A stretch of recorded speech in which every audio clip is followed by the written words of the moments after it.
కనుక మహేష్ కుమార్ గౌడ్ నీ పైన చాలా బాధ్యత ఉన్నది. తప్పనిసరిగా రేవంత్ రెడ్డికి నీ ఆశీర్వాదం ఉన్నది. అదేవిధంగా సోనియా గాంధీ ఉన్నది. గతంలో ఎంతో మందిని అశోక్ గెహ్లాట్ కూడా ముఖ్యమంత్రి చేశారు, సిద్ధరామయ్య చేశారు. మీ హిస్టరీ ఏందో చెప్పురా బాబు. ఇంత అబద్ధం చెప్తాడు. ఈ అబద్ధాలు చెప్పే ప్రధానమంత్రి నేను చూడలే. నేను 3 సార్లు కలిసిన యాజ్ ఓబీసీ ఎంపీస్ కన్వీనర్ గా అడిగిన 84 మంది అడిగినాము. Please conduct caste wise census and you make it a separate ministry according to our population. 54% ఉన్నామన్నా అది కూడా చేయలే. ఇక ఇప్పుడు కొత్త నాటకం చేస్తుండే. ఎప్పుడైతే రాహుల్ గాంధీ గారు కన్యాకుమారి నుంచి కశ్మీర్ పోయిన తర్వాత బడుగు బలహీన వర్గాలకు న్యాయం చేయాలని ఆలోచన ఇందిరాగాంధీ కుటుంబంలోనే ఉన్నదిరా బాబు. ఈ లెక్క పండిట్ జవహర్లాల్ కూడా పక్కకు పెట్టేసి ఇవాళ ఏది అమిత్ షా వస్తాడట 17 నాడు. ఏం చెప్తావురా బాబు? ఆనాడు బీజేపీ పుట్టనేలే. అది ఆర్ఎస్ఎస్ ఉన్నదో లేదో నాకు తెలియదు. ఆనాడు కొట్లాడినటువంటి కమ్యూనిస్టులు, ఆ తర్వాత కొట్లాడినటువంటి జమలాపురం కేశవరావు, రామానంద తీర్థ, పివి నరసింహారావు నాగ్పూర్ లో క్యాంపు పెట్టాడు. అదేవిధంగా ఇవాళ నేను 17 నాడు పోతున్నా. ముఖ్యమంత్రి కూడా లెటర్ రాసిన, ఉత్తమ్ కు చెప్పిన, వెంకటరెడ్డికి చెప్పిన. ఎక్కడైతే మన్నాల గ్రామంలో నల్గొండ జిల్లాలో 1947లో వచ్చింది స్వాతంత్రం, కానీ 1 ఇయర్ దానిక జరగలే. అరాచకం జరిగింది. మన వాళ్ళను కొట్టి పంపించారు, చంపేశారు. అదేవిధంగా 1948లో అక్కడ ఉన్న వన్నాల గ్రామంలో 10 మంది విద్యార్థులు జెండా ఎక్కించిర్రా బాబు. వాళ్ళు ఎక్కించినని పోలీస్ తూటాలకు బలైనరు. 17 నాడు పోయాడా ఫౌండేషన్ వేస్తా, అక్కడ అమరవీరుల స్తూపం కట్టించి మా రేవంత్ రెడ్డి గారితో ఇనాగ్రేషన్ చేపిస్తా. ఇది మా ఆలోచన.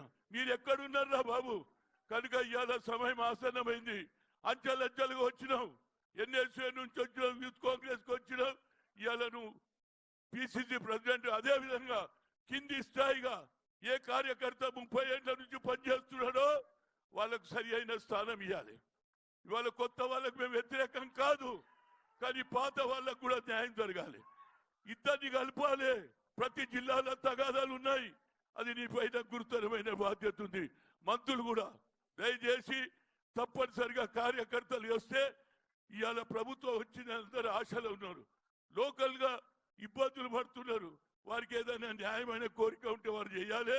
ఇవాళ ఏది వచ్చినా పిసిసి ఆఫీసర్ని రిప్రజెంటేషన్ చేస్తాం. ముఖ్యమంత్రి గారు బిజీ ఉంటారు కాబట్టి తప్పనిసరిగా వారికి న్యాయం చేయడానికి మీరు ప్రయత్నం చేయాలి. ఎందుకంటే ఇక్కడ బీజేపీ అదేవిధంగా ఆర్ఎస్ఎస్ వాళ్ళు అనవసరంగా తగాదాలు పెట్టేయాలని చూస్తున్నారు. తప్పనిసరిగా అటు బీజేపీ ఇటు బీఆర్ఎస్ తో ఫైట్ చేసే కార్యకర్తలు జైళ్ల పాలైనరు. ముఖ్యమంత్రి గారు ఇప్పటి వరకు నా మీద కేసులున్నాయి, కార్యకర్తల మీద కేసులున్నాయి, కానీ ఇప్పటిదాకా విత్డ్రా చేస్తలేరు. విత్డ్రా చేస్తే కార్యకర్తల మనోభావాలు వేరు. అదే మన ప్రభుత్వం వచ్చి కూడా ఇంకా తిరుగుతూనే ఉన్నా.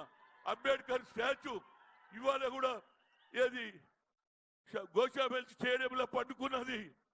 5 ఏళ్ల నుంచి కేసులు నడుస్తున్నాయి. ముఖ్యమంత్రి గారు దాని మీద కూడా ఆలోచన చేయాలి. ఎందుకంటే ఓల్డ్ సిటీలో కూడా అంబేద్కర్ అభిమానులు ఉన్నారు, అక్కడ పెట్టాలనే ఆలోచన. గతంలో బట్టి విక్రమార్క నేను పోతే కేటీఆర్ అన్నాడు అక్కడనే పెడతా అన్నాడు, కానీ వేరే వాళ్ళ అడబ్బు విగ్రహం పెట్టిండు కాబట్టి నా విగ్రహం అక్కడనే పట్టుకున్నది. I will request the AICC secretary, Ambedkar still last 5 years in lockup. He should come out and put him in the old city statue, and even Asaduddin MIM in parliament he will say that Jai Bhim, Jai Bhim. He given 2 times as a mayor. That's why that also taken into consideration. And I will request, I hope నాకు కూడా అవకాశం ఉంటే నేనన్నా పెద్ద రాష్ట్రానికి ఉన్నా, మన ముగ్గురం బీసీలను కొట్లాడితే మళ్ళీ ఎవడో దొరకపోతాడు అని నేను సపోర్ట్ చేసినా లేదా? ఏమై మహేష్ చేసినా లేదా? అదేవిధంగా రేవంత్ రెడ్డి ఆశీర్వాదం తీసుకో పూర్తిగా. ఎందుకంటే ఆయన కొన్ని తెలివగా జరుగుతున్నాయి. మాది కూడా అప్పుడప్పుడు ఇను న్యాయం జరుగుతుంది. నీకు వ్యతిరేకం కాదు. నేను రాజశేఖర్ రెడ్డిని కూడా ఏది పిసిసి ప్రెసిడెంట్ చేసిన సత్యనారాయణ చేసిన అదేవిధంగా ఇవాళ నాకు చాలా సంతోషం ఉన్నది. చాలా దూరం తర్వాత మళ్ళా ఒక బీసీ నాయకత్వం వచ్చింది. రాహుల్ గాంధీ అదే అంటున్నాడు, బీసీలకు సరి అయిన న్యాయం జరగాలి. మా వాళ్ళు మోర్ దాన్ 50% ఉన్నారు. మొన్న ఎన్నికల్లో కూడా మా అందరం వేసినాం రా ఓట్లు. 6 డిక్లరేషన్ అంబేద్కర్ ఆలోచనను ప్రతి ఒక్కరు ఓటు వేసిండు కాబట్టి ఇవాళ ఎంపీలు అయినరు, ఎమ్మెల్యేలు అయినరు, మినిస్టర్లు అవుతున్నారు. రేవంత్ రెడ్డి తప్పనిసరిగా రాహుల్ గాంధీ ఆలోచనను వీరు అసెంబ్లీలో బిల్లు పెట్టారు. బిల్లు పాస్ అయింది. 150 కోట్లు రిలీజ్ అయింది. కానీ ఇంతవరకు పని మొదలు పెట్టలేరు. దయచేసి రేవంత్ రెడ్డి గారు కులగానే మొదలు పెట్టి నీకు దండ పెడతారు. అన్ని పార్టీల వాళ్ళు అడుగుతున్నారు.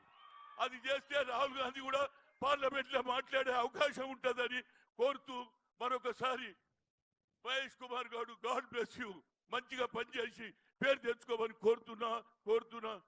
జై తెలంగాణ, జై రాజీవ్ గాంధీ, జై రాహుల్ గాంధీ, జై సోనియా గాంధీ. నమస్కారం. ఇప్పుడు పెద్దలు షబ్బీర్ అలీ గారు మాట్లాడుతారు.